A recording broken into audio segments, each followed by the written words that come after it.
Bihirang ilog. Pambihirang paglalakbay. Ito ang naglalaro sa isip ko habang binabaybay ng aming bangka ang Rio Grande de Mindanao. Pangalawa sa pinakamalawak at pinakamahabang ilog sa buong Pilipinas. Paliko-liko ang aming bangka sa bulto-bultong water hyacinth na mas kilala ng mga Pinoy sa tawag na water lily. Ang halamang tubig na dati binabaliwala ng marami sa atin, isa sa itinuturong dahilan kung bakit hanggang ngayon ang ilang lugar sa Cotabato at Maguindanao lubog pa rin sa tubig.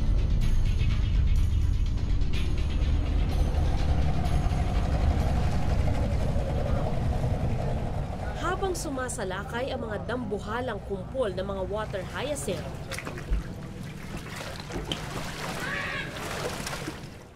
parang mga gwardya namang nakabantay ang mga tauhan ng DPWH sa ilalim ng Delta Bridge sa Cotabato City. Kamusta kayo? Okay man din, ma'am. Okay man. Kaya lang malamig lang. Paano po yung ginagawa niyo? Nagabunot kami sa water lily. Oo. Bakit po tinatabas niyo pa yung water lily? Para hindi magsangit dito sa sa puting sa tulay. Tapos, pagkatapos yung tabasin, Hindi, ano rin lang. Maghiwalay na siya. Hiwalay na siya para maano doon sa dagat. Oo. Ba't hindi niyo po kinokolekta na lang? Para maubos. Kaya ba yon?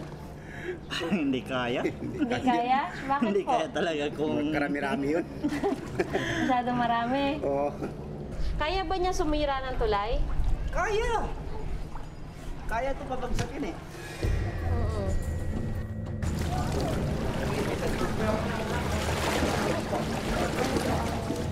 Yan o. Simple-simple lang, di ba? Pero ang lalaki nila. Medyo may kabigatan. Yung ugat niya, makapal sa ilalim.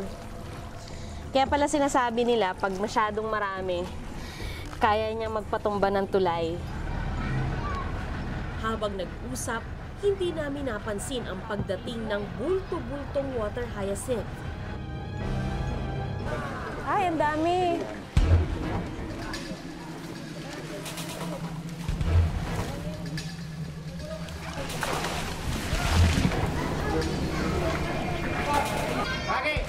Pagkanaugad ang mga tao dito.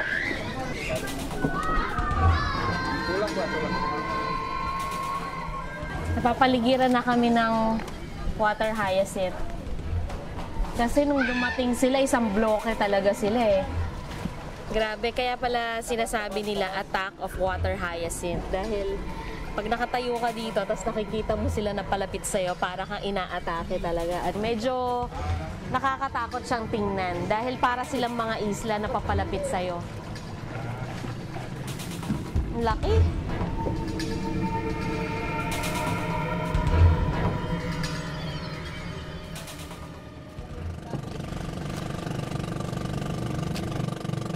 Papunta na tayo sa Barangay Tamontaka 3 na nakalubog pa raw ngayon sa tubig baha.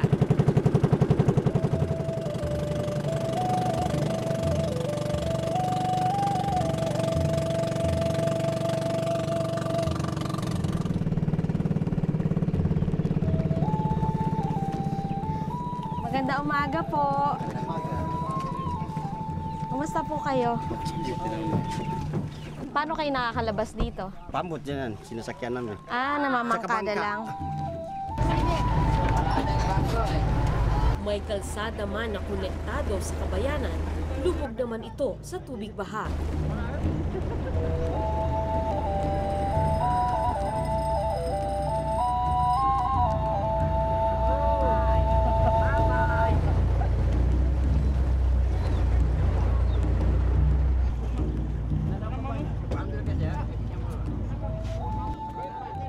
Kailangan pa naming sumakay muli sa mas maliit na bangka dahil nagmistulang ilog na ang malaking bahagi ng barangay. Marami sa mga residente nagsilika sa evacuation center.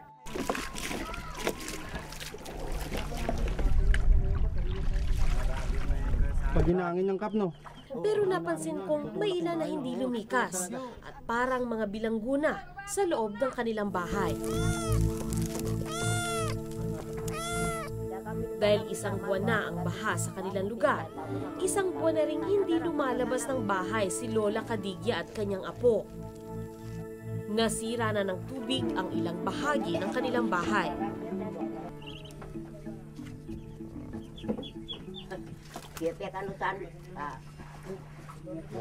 Bibe, baka mahulog. Doon ka. Tulak mo na, hindi naman yung Ano sa lantay ko walay, kaya ini puro. Ada ay. Nay, grabe. Oy. Kamusta ka? Paano mo na lang natin? Ay, lahilawa. Mas panatag daw ang loob ng mag-asawa sa kanilang bahay kesa sa evacuation center. Ito ay kahit sariwa pa sa kanilang alaala, ang gabing halos tangayin ng tubig ang kanilang bahay. Kwento mo, tatay, nung dumating yung tubig. Anong nangyari? So umag ko na igan to siya, ninanggulan siya. Ada, may kapalagoy ka. Pirmiro na, pagtulog siya na koma. Madalam kayo. Madalam mo ganyan, sangka pa din sikap. Sikap pagigya kami na may sangka pa. Daw, Igun to na mga sa dumating ng tubig, Igubutan. natulog daw sila. Pagising nila, nalubog na sila sa Langon taman niya lumutsa. yung mga gamit nila na Ano ba? Naro kami niya kasangur. Oo, so inabutan kayo ng tubig pala. Ano to, itinaas nyo na to? ninya ni puno pan. Ini puro. Teluti man, ni kaya puruan. Nakaroon niya, ni Daw puro. na ano, Ilang kakata sa baba sa nayangat ng iga nila. Inangat na lang to, Kap. 3 beses sila nakaangat. Isang buwan na palang nabubuhay sa relief goods ang mag-asawa at kanilang apo. Ang kanilang 9 na anak nasa evacuation center. May kan Pagka kami ataw. siya pa ko kitikap supply. Kaki dagal ba ko man paguyag na ko na pamilya ko. Ay matuwa ko. Wala na daw sila trabaho kasi mga matanda na. Kami Oo. Kung may supply galing sa akin, diba? Pagka kami niya mo sa magasa. sa akin lang daw sila Pagka kami niya mo sa kurta, ibang yami. Penggaton. Kasi buwan yan yung matanda. Binibigyan kayo ng supply ni Kapitan. Uy, nung kami yan. Dahil hindi pa marunong lumangoy ang kanilang pinakabatang apo, kailangan pa niyang hintayin ang pagbaba ng tubig bago makalaya mula sa kanilang dampa at makapaglaro muli sa ilalim ng araw.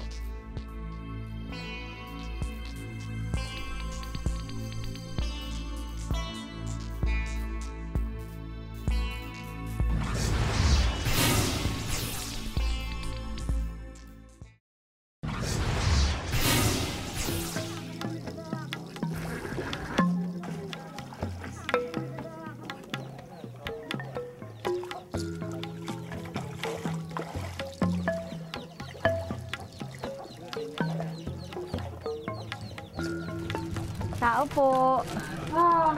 Bukas pa rin ang tindahan nyo. Pero wala nagabili ka, nagapakot ng tao. Chinelas ko. Kunti naman tao dito eh. Oo. Kaya nagbakot sila, pero ako hindi lang ako nagbakot eh. Oo. Mahirap magbakot ng ganito.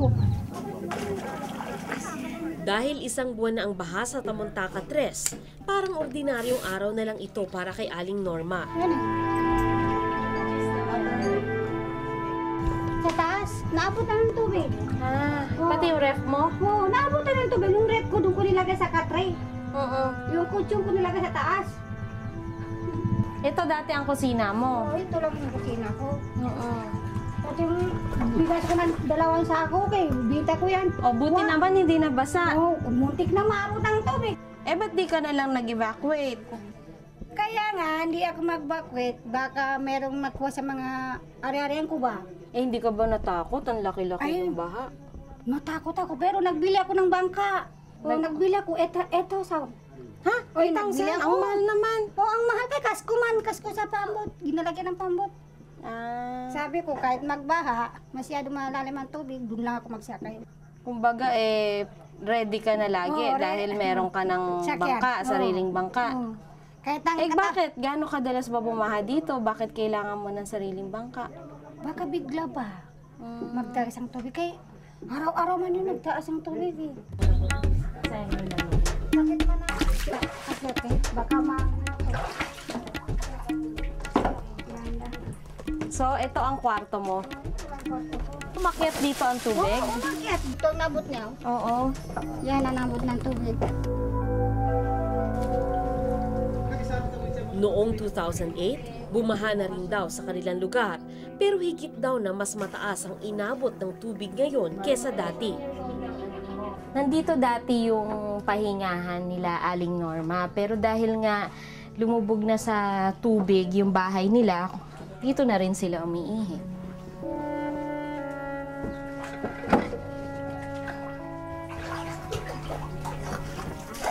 Lagi mo na ano kayo. Maya-maya pa, dumating ang mister ni Aling Norma, sakay ng bago nilang bangka. May nahuli kayo. Dalawang tilapia. Dalawang him. Pang-ulam. Sa inyong dalawa lang.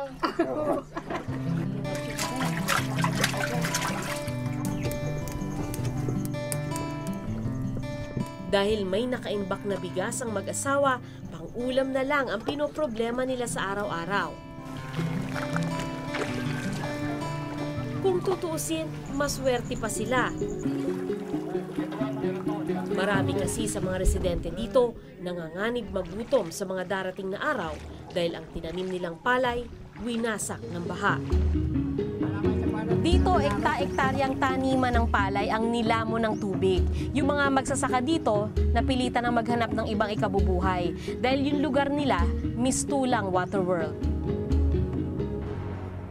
Ang problema kasi dito, pag bumaba ng tubig, hindi kami basta-basta makapagdanim ng palay. Dahil, Kasi mabagal din bumaba ang tubig dito sa amin. Mangga, saging, niyog, saka yung mga kahoy namin, yung mga katulad ng narab, maliliit lang namamatay. namamatay din pag matagal na bahaan. Oo. Kailan kaya bababa tong tubig na to? Di ba ang ulan hanggang August ito? Oo. Siguro hanggang August pa ito. Dahil mistulang lawa na ang kanilang mga bukid, ang ilang magsasaka gaya ni Teng, mangingisda na ngayon. Pwede na raw sanang anihin ang 9 na ektaryang palay ni Teng kung hindi ito nalubog sa tubig baha. Ang paraan namin, gumagawa kami ng pukot, nagbili kami ng pukot para makaraos kami sa mga problema. Kung halimbawa na wala pang tulong sa amin, ito ang ginagamit namin, pukot. Kung Nanguhuli ka na isda? Oo, naghuli kami ng isda. Kung wala kami mahuli ng isda, yun, nagakyat kami ng puno ng nyug para makakuha kami ng palwa ng nyug. Ano naman ginagawa niyo doon? Ipabili. Sila lang kunan natin. Dahil inutang lang ni Teng ang pinantusto sa kanyang sakahan, hindi raw niya alam ngayon kung paano siya magsisimula muli. Yung iba, inutang 5 jigs. Siguro nakaabot ng 5,000. Meron pa namang asawa at 3 anak na umaasa sa kanya. O edi para makapagtanim ka uli, uutang ka uli. Oo, utang lang kung may mapautang. Kung wala, nagtiis. Maghintay pa ng yung magbigay ng tulong sa amin. Matagal nang magsasaka si Teng pero sumasagi raw sa isip niyang iwan ang lupang pumuhay sa kanyang pamilya ng mahabang panahon. Kung maghanap ka ng trabaho sa city, wala tumatanggap sa'yo. Kasi wala kang pinag-aralan eh. Yun ang problema ko dito sa amin sa Tamantacatres. Sana yung pagpunta ninyo dito, mabigyan kami ng tulong. Nakalulungkot isipin na noong kunin ng tubig ang kabuhayan ni Teng, tila inanod na rin ang kanyang pag-asa.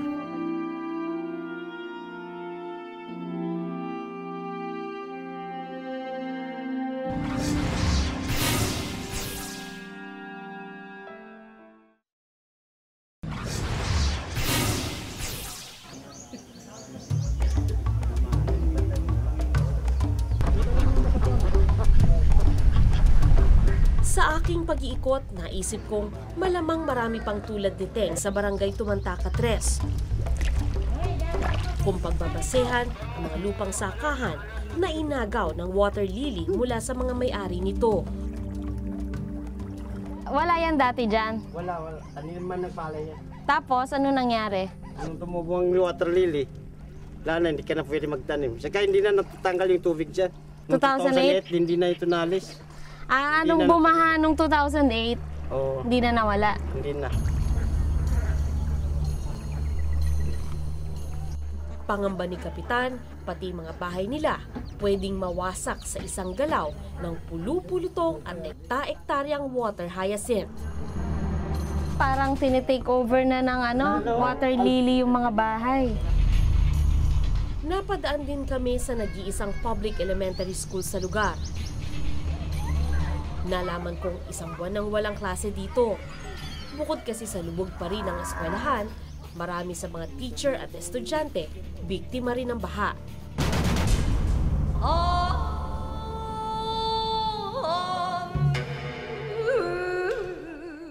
Ilang moske rin sa barangay na ito ang di nagagamit ngayon.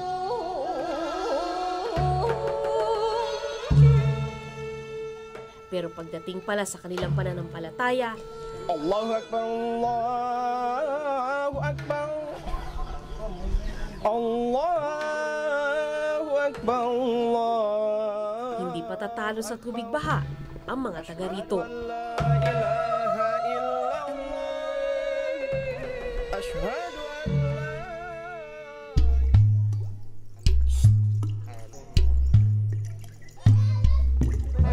Nasira man ang kanilang pananim, mabuti na lang mayaman sa isda ang Tamontaka River.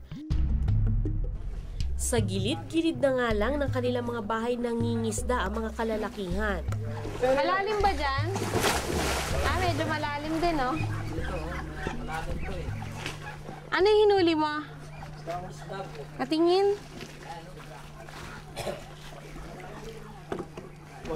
Marami din, ha? Ano, parang bangus yan yung isa. Talaga pa mangingisda ka? Hindi? Ano, paminsan-minsan lang. Paminsan-minsan. Anong trabaho mo talaga? Pag walang tubig, namamasada po kami ng motor. Pero pag ganito po, walang magawa, kaya ganito na lang, manghuli na lang ng isda. Oo. Hindi ka namamasada ng motor ngayon? Wala po kasi sa sobrang lalim ng tubig. Oo. Kailan ka pa huling namasada ng tricycle? So siguro po mga mga 4 na linggo na po. 4 na linggo ka na hindi nakakabiyahe. Hindi nakakabiyahe po dahil sa sobrang lalim po ng tubig. Medyo bumaba pa po yung tubig ngayon eh. Dati po ang dito sa lumalampas po ng baywang yung tubig dito sa kalsada na nila. Napansin ko rin ang paghahanda ng mga taga rito para sa baha, pangmatagalan. Parang bago ang bangka mo. Ito, mga napagandang liada, 1 linggo po na eh. 1 linggo. Opo. Para sa para pang kaligtasan po, kung sakaling medyo tumaas pa po yung tubig, kung iligtas yung pamilya, dali lang kung iligtas.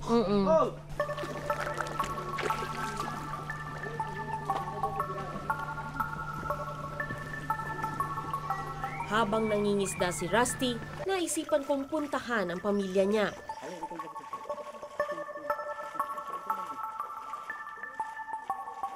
Gandang hapon.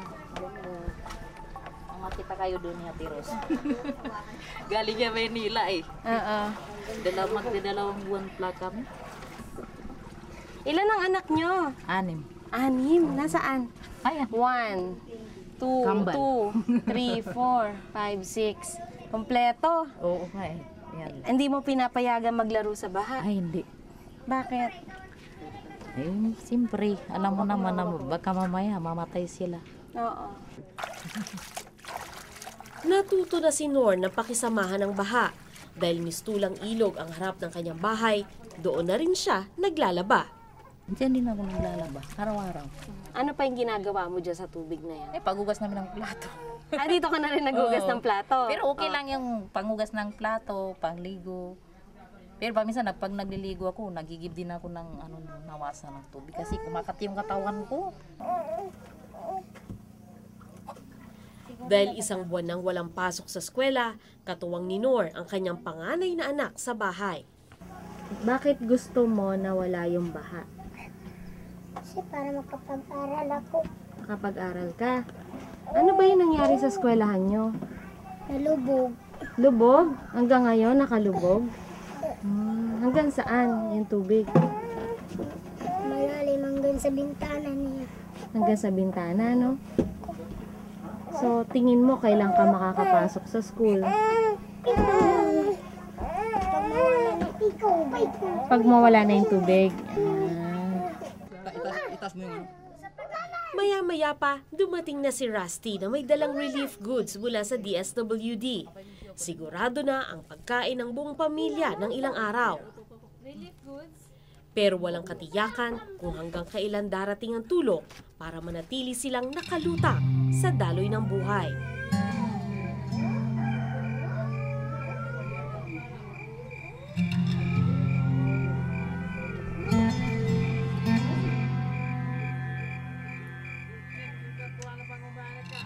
Pagkagat ng dilim, kanya-kanya ng kain ng hapunan ang mga pamilyang magpapalipas ng gabi sa gilid ng kalsada sa Tamontaka 3. Marami sa kanila, pagkain mula sa donasyon ang pagsasaluhan.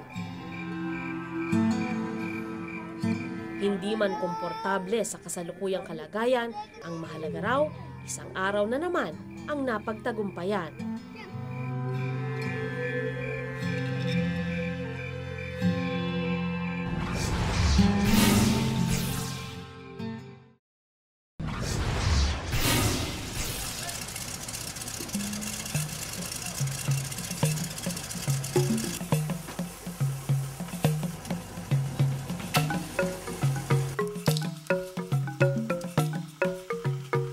Hindi lang ang mga taga-barangay Tamontaka 3 ang binago ng tubig. Ito yung tinatawag na airboat. Ito yung gamit ng 12th Special Forces Company para mas mabilis sila makakilo sa tubig, lalo na dito sa parte ng Ligwasan Marsh dito sa Maguindanao. Pati ang militar, kailangang makibagay sa sitwasyon sa lugar. Kailangan daw nakasuot dito para hindi tayo mabingi sa ingay dahil medyo maingay daw pala tong airboat.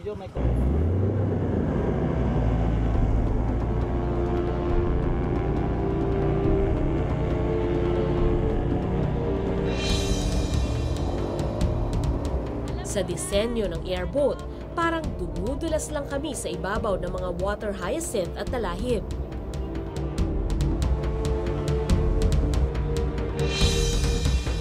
Malaplantasyon ang water lily na dinaanan namin hanggang sa narating namin ang ilog. Dito, nakita ko kung gaano karami ang naapektuhan ng pag-apaw ng tubig ilog. Kahit saan ko ibaling ang tingin ko, mga nakalubog na bahay ang nakikita ko.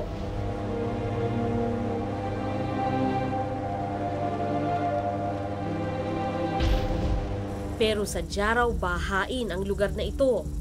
Ang Ligwasan Marsh kasi matatagpuan sa Mindanao River Basin. Dito na pupunta ang mga tubig mula sa matataas na lugar kaya madaling umapaw. Dahil ang marsh ay isang uri ng wetland o lupang parating basa, buhay na buhay ang mga water hyacinth dito na umaagos at bumabara sa Rio Grande de Mindanao at sa ilog ng Tamontaka. At ayon sa mga eksperto, ang pagdami ng ganitong halaman ay indikasyon din ng maruming tubig. Naisip kong hindi pala madaling lutasin ang problema ng baha sa Cotabato City at Mindanao. At bawat oras na lumilipas sa paghahanap ng solusyon, siya ring oras na kailangan magtiis ng marami nating kababayang namumuhay na lubog sa tubig.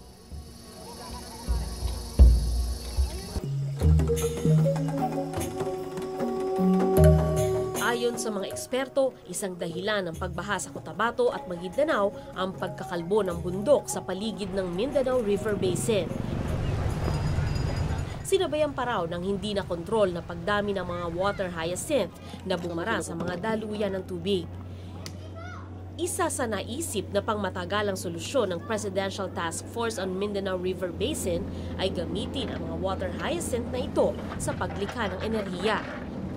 Pero dahil kailangan ng agarang solusyon sa pagbaha, puspusan ang trabaho ng pinagsamang lakas ng makina at tao. Isa sa matinding binabantayan ang Delta Bridge sa Rio Grande de Mindanao. Ano yung pinoprotektahan nyo dito? Bakit kailangan bantayan tong tulay na to? Yung integrity po ng tulay dahil pag nagdami ng water lily, nagiging lupa kasi yan siya katagalan. So yung pa natin, baka sa bigat ng water hyacinth, baka bibigay ang tulay. Pero nang pasyalan namin ang kalapit na Quirino Bridge, ito ang dinatnan namin. Nagsisimula ng magkumpulan ang water lily dito. Quirino Bridge, tagala!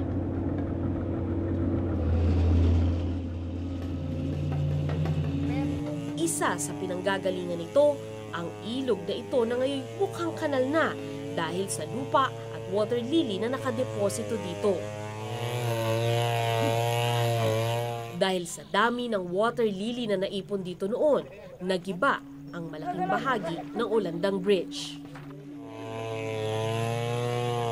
Tuloy-tuloy naman sana ang trabaho kahit mabagal. Ang kaso, bumigay na ang kaisa-isa nilang chainsaw.